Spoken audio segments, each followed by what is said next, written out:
Quando pensamos em samurais, a primeira imagem que vem à nossa mente é a de um guerreiro de armadura brilhante empunhando uma katana com maestria. Mas e quanto às mulheres? Elas realmente participaram das batalhas ou foram relegadas às sombras da história? A verdade é que no Japão feudal existiram guerreiras tão destemidas quanto os homens, empunhando espadas, lanças e lutando para proteger suas terras, famílias e ideais. Essas mulheres samurais eram chamadas de Onabu Geisha, e a mais famosa de todas se chamava Tomoe Gozen, uma das poucas guerreiras samurais na história do Japão durante o final da Era Heian. E é sobre isso que a gente vai se aventurar no vídeo de hoje, não antes de você já deixar o seu like e conferir a sua inscrição nesse canal que tá só começando e precisa muito da sua ajuda para continuar crescendo e dessa forma você também não perder os próximos capítulos da nossa história. No Japão feudal, as Onabu Geisha ou guerreiras samurais não eram simples esposas ou donzelas em perigo. Eram combatentes treinadas, preparadas para lutar e matar quando necessário. Enquanto os homens iam para a guerra, muitas dessas mulheres permaneciam protegendo seus lares, governando territórios e, em tempos de crise, empunhando armas para defender suas famílias e o seu clã. Diferente do que muitos imaginam, as mulheres da classe samurai não viviam apenas à sombra de seus maridos ou pais. Desde cedo, as filhas dos guerreiros aprendiam os princípios do Bushido, o código de conduta samurai, e eram treinadas no manuseio de armas. Sua principal ferramenta de combate era a chamada Naginata, uma lança com lâmina curva na ponta, perfeita para compensar a diferença de força entre homens e mulheres. Contudo, muitas também dominavam a katana e o arco, tornando-se assim guerreiras versáteis e letais. A existência das Onabu Geisha remonta a séculos antes do auge dos samurais, mas foi durante o período das guerras civis japonesas que sua presença se tornou mais notável. Em tempos de invasões, era comum que mulheres da nobreza liderassem a defesa dos castelos enquanto os homens estavam em batalha.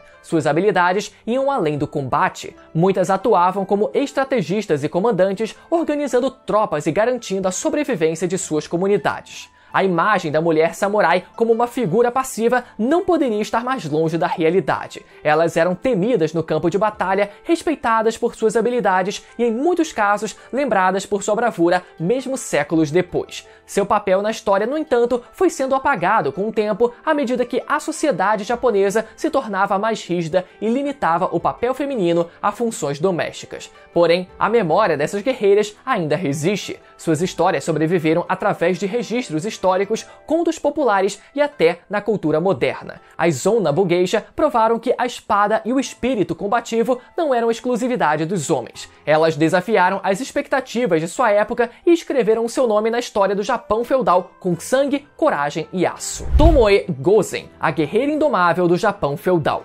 Tomoe Gozen é sem dúvida a Onabu Geisha mais conhecida da história do Japão. Seu nome atravessou os séculos envolto em lendas, descrito em crônicas como o Heike Monogatari, onde é retratada como uma guerreira incomparável, bela e mortal. Tomoe serviu ao lado de Minamoto no Yoshinaka durante as guerras Tenpei entre 1180 e 1185, um conflito que decidiu o destino do Japão medieval. Poucas mulheres tiveram permissão para lutar nos campos de batalha daquela época, mas Tomoe não era uma guerreira comum. Seu domínio sobre a Naginata e a katana fazia dela uma oponente formidável. Diziam que podia enfrentar dezenas de homens sozinha, desmontando cavaleiros com golpes precisos e manejando seu cavalo com a destreza de um samurai veterano. Já o momento que eternizou seu nome na história ocorreu em 1184, na Batalha de Awazu. Yoshinaka, cercado por inimigos, viu suas forças se desintegrarem. De acordo com os relatos, antes de fugir, ela enfrentou um dos guerreiros mais temidos do exército inimigo, Honda no Morishige, um samurai de grande reputação.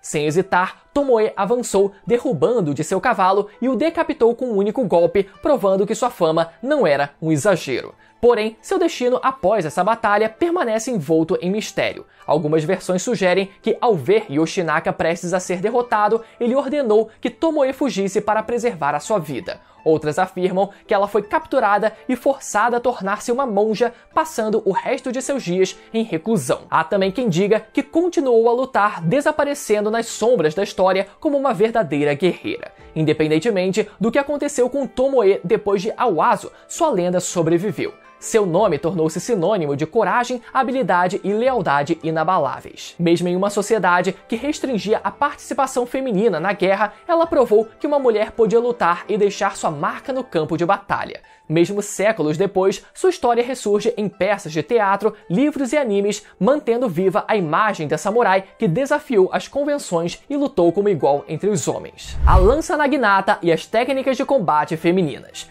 Em meio às batalhas sangrentas do Japão feudal, uma arma se destacava nas mãos das guerreiras samurais, a chamada naginata. Essa lança com lâmina curva na ponta se tornou a extensão dos braços da Zona Bugeisha, permitindo que enfrentassem inimigos armados com espadas e arcos. Mas a naginata não era apenas uma ferramenta de guerra, era um símbolo do poder feminino na arte da luta, moldada pelas necessidades e desafios das mulheres samurais. O Japão feudal era um mundo onde a força física muitas vezes determinava o destino de um guerreiro. Diante disso, a naginata se mostrou a arma ideal para as mulheres. Com seu longo alcance, permitia manter adversários à distância, compensando a diferença de força e estatura entre os sexos. Uma guerreira habilidosa podia desarmar um oponente com um único golpe bem posicionado ou desferir cortes profundos antes que ele tivesse chance de reagir. O treinamento com a naginata exigia disciplina e estratégia. As técnicas enfatizavam a mobilidade e o uso do peso do próprio corpo para potencializar os ataques. Golpes em arco,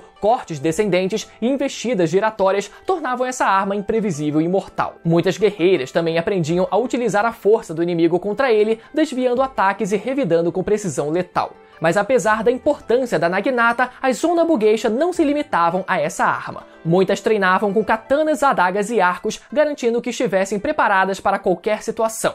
Em tempos de invasões, eram comuns formações de defesa compostas por mulheres armadas com naginatas, prontas para assegurar a linha de frente até a chegada dos reforços. Com o passar dos séculos, o uso da naginata deixou de ser apenas uma necessidade militar e passou a fazer parte da identidade das mulheres samurais. Mesmo após o declínio do Japão feudal, a arma continuou sendo ensinada como parte do treinamento das jovens de famílias nobres, garantindo que a tradição das guerreiras nunca fosse completamente apagada. Hoje, o legado da naginata sobrevive através das artes marciais japonesas, sendo praticada por mulheres e homens que desejam reviver a disciplina e a técnica das antigas Onna Bugeisha. As mulheres na defesa dos castelos e guerras clânicas. A guerra era uma constante no Japão feudal e enquanto os homens partiam para o campo de batalha, as mulheres samurais assumiam um papel crucial: a defesa dos castelos e a organização da resistência dentro das fortalezas. Quando as muralhas eram cercadas por exércitos inimigos, essas guerreiras não se limitavam a esperar pela rendição.